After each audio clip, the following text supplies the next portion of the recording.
Good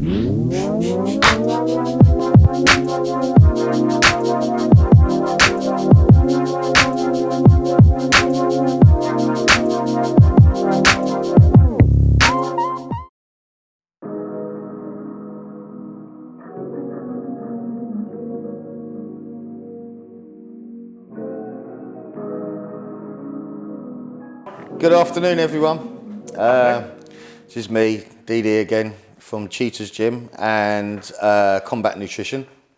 So this afternoon we have got a very special guest to talk to, and that is Mr. John Hathaway.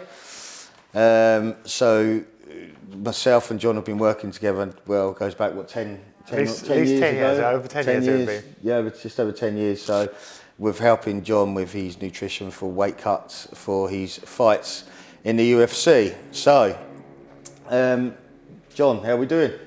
Doing very well. Yeah? Getting back to full fitness now. Obviously, I've been out for quite a few years, going through different kind of medical medicines to go for my UC and Crohn's and stuff like that, but now finally kind of, I guess, being cured or getting rid of it from having surgeries over the last 2 years. So, and then getting back to full fitness now. So that's really good. I mean, you've been doing some grappling competitions and wrestling and stuff since you've been out of the cage. Yeah. So do you want to give people an idea of what you've done and what you've achieved in that? I guess over the last, it'll be 4 years. It would have been just before my surgery. I had my first catch wrestling snake pit world event where I managed to win my first one, and then I had, I think it was 3 sets of surgeries, and then managed to get into the year after as well, which was again last year's one, and managed to again win in 2 weight classes in that one. And I've done 1 grappling competition, which I think I finished silver or whatever, so didn't win that one. But I mean, it's been interesting, obviously not having to worry too much about weight cutting necessarily for these last 2, just trying to get my body back prepared for hard competition, really. Okay, so how have you found with your colitis? I mean, obviously we had to look at it, when you got diagnosed. In what that was, late 2010 was it, 2011, wasn't it? So, what we had to do to change the diet to try and help stop the flare-ups and stuff. So since the surgery, how have you found your diet? How have you found your body's reacted to having the surgery and the foods that you eat now? Do you find they're different to what you've been eating, or? I find probably the main thing I have is having like leafy green veg, which definitely seems to just not necessarily, it doesn't seem to absorb as well and seems to pass through me a lot more. I mean, root vegetables have always been great for me since surgery. I've always seemed to be able to digest them. Meats obviously have been fine, but anything too, I guess, fibrous or hard to digest kind of just passes through me, and now I don't have a large bowel basically. Yeah, okay. But other than that, I'm just building back up to almost being able to eat anything. I mean, obviously nothing really was digesting that well when I first had the surgery, but it's kind of getting everything back into balance and being able to eat pretty much anything now. Cool. And, I mean, when we met up the other week, we were saying about the benefits of eating fermented foods for your gut health, probiotics. And we were talking about, the apple cider vinegar and sauerkrauts and stuff that you're doing. So I ferment a lot of my own stuff nowadays. Like, I think probably my favorite is my own homemade kind of kimchi, but I do sauerkrauts. I've made my own, I guess, pickled gherkins, giardiniera, so like Italian relish and stuff like that. So it's all really good kind of helpful, beneficial things for your kind of microbiome and your stomach. And it's good. I mean, I remember, years ago, when you had, we got this condition, that you were starting to use kefir milk. Yeah. And it was, and you were saying to me about it, and you're like, look, I've been researching this, and I want to put this into the diet. And we were like, you've got to try anything. Right. And now, if you look at today's market, how far ahead you were, especially in the sports, in sports of, you had to do everything you could to try and, to keep your fitness and the stress that your body was put under from all the training, to keep a good balance in your gut. And the kefir milk, was brilliant for you. It's incredibly popular nowadays. And now it's everywhere you go. And every supermarket I see, almost every corner shop almost has kefir milk and stuff like that. But obviously, it was something what we were doing at the time. It's okay stuff. It definitely the stronger you make it, the worse it tastes a lot of the time. But I mean, it was just something we were doing just to kind of be able to keep doing and keep performing as best as we can, really. I mean, that's crazy. You know, it does make me laugh, and I do speak to people about that because it's like, you know, they go, oh yeah, we're having kefir, we got it from the supermarket, this and that. And I'm like, yeah, that's it, it's all good, but you know, it's like it's designer kefir sort of thing. You know, it's probably not. So it's almost as weak as possible. Obviously, yeah. I think there's the big changeover when you start buying store bought kefir and stuff like that, and then when you end up taking getting your own batch at home and start making it, it's so hard to almost make it taste like the store one, because the store one feels like it's barely been brewed at all, rather than like the stuff you end up making at home, you leave it for a day, and especially if it's had a hot weather, it's almost like ridiculously sour. I mean, it's almost the good part of it is the sourness of it, because you get a lot more probiotics and stuff like that in those ones, but definitely hampers the tasting a little bit.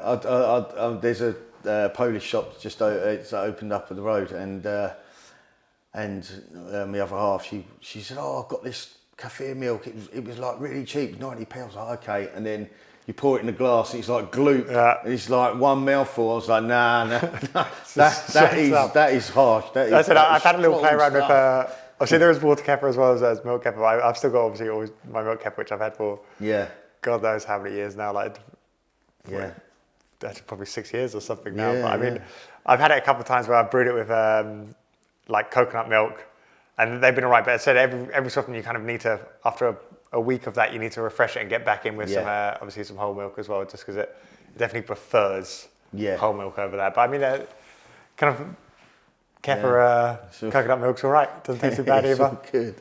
So recently, you know, we've been using the Time 4 products.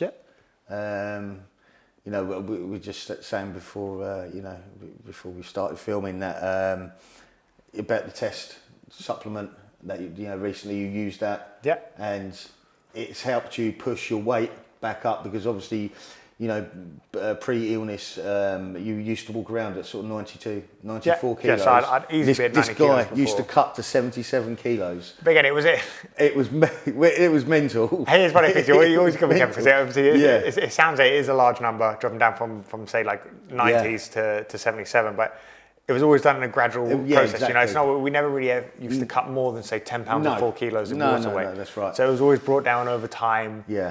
Like we'd have normally 10 weeks? We'd have. I mean, we could do it in 8, but you know, it'd have 10 to 12 weeks. Bring it down gradually, always keeping the body kind of like optimally fueled for its workouts and stuff like that. But I mean, it's been super handy. Obviously, since my surgery, I mean, I was probably at like 82, 83. Can't really put any weight on, because again, where things just would go straight through me and not digest, it was a struggle to put any weight on. So I kind of found some good balance on what I was eating. Took the test. I was telling you just before this, I put on probably 5 kilos of lean muscle. That's before amazing. I'd finished the pot. Absolutely, you know? amazing. So I just did one pot, came up, and I've kept all that weight on basically. I haven't dropped any of it. So alongside that, you've been using the new Mega Pack. So with the nootropics in, which is obviously a bit of a rage at the minute. Obviously, Joe Rogan is massive into that and stuff. I can't remember the brand he always promotes. I mean, I've tried his brand one. I found it not massively beneficial. I mean, but these new ones are great. It's handy just to have a decent multivitamin where you can kind of trust, because it's never great to rely on the ones, I guess, brought from say Tesco's or your kind of general supermarket one.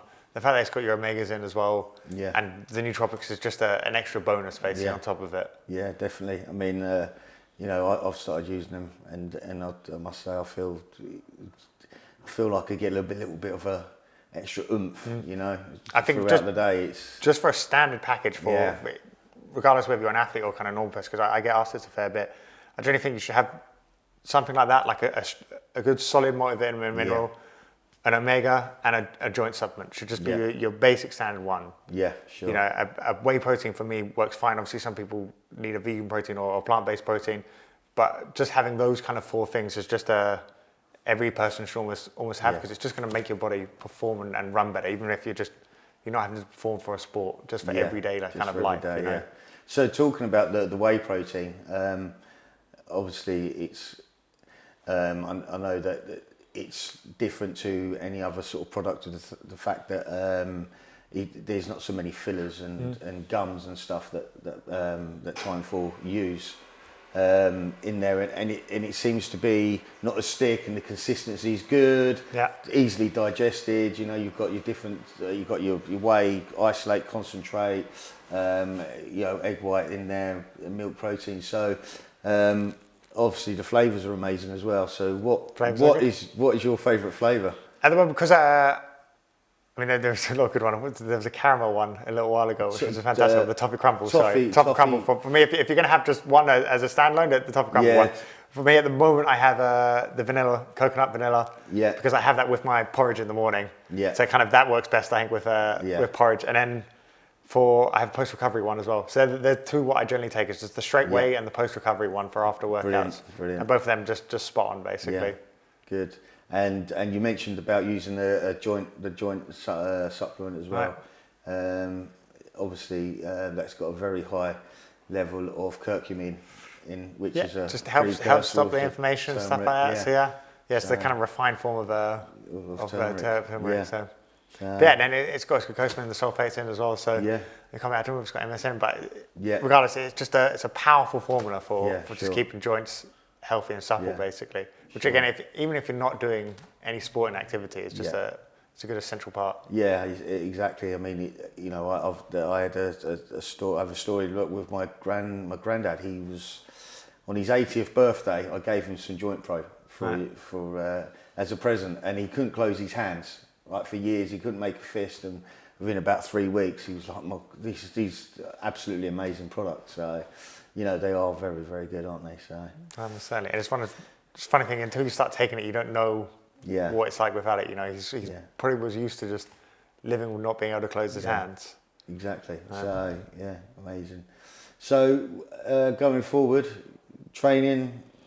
Just building up training basically over the next kind of couple months, seeing how far I can kind of push my bodies nowadays, and then and then we'll just take it from there. Obviously, I'm looking forward to doing some type of competition before.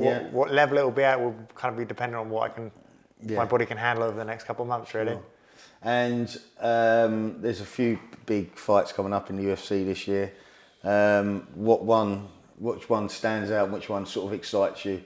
There's one that you definitely don't want to miss, that you'll be getting up at 4 o'clock in the morning and sat there watching. I mean, there's so many good ones. Obviously, the middleweight bout coming up, Costa Mavniasa, is going to be a great one. My friend Marvin Vittori is also tearing up in the middleweight division, so I'm looking forward to seeing more of his fights. He won his last one, I'd say about a month ago now, on one of the Fight Island cards. Yeah, sure. Obviously, I was up for the Max Holloway fight a little while ago. Yeah. That was a stacked card, so that was a great one to watch. And I mean, UFC and Bellator are both putting on great fights. Good, so there's the Bellator one coming up soon, isn't there? Italy and France and stuff. Musashi is fighting Lima soon as well. I saw that. I thought that was going to be happening as well. Yeah. I can't remember the actual date on that one, but that's going to be another great fight as well. Cool. Brilliant. Okay. Well, thanks for joining us today, John. Thank you very much for having me. And no doubt we'll see you soon and we'll catch up on your progress. Definitely. Okay.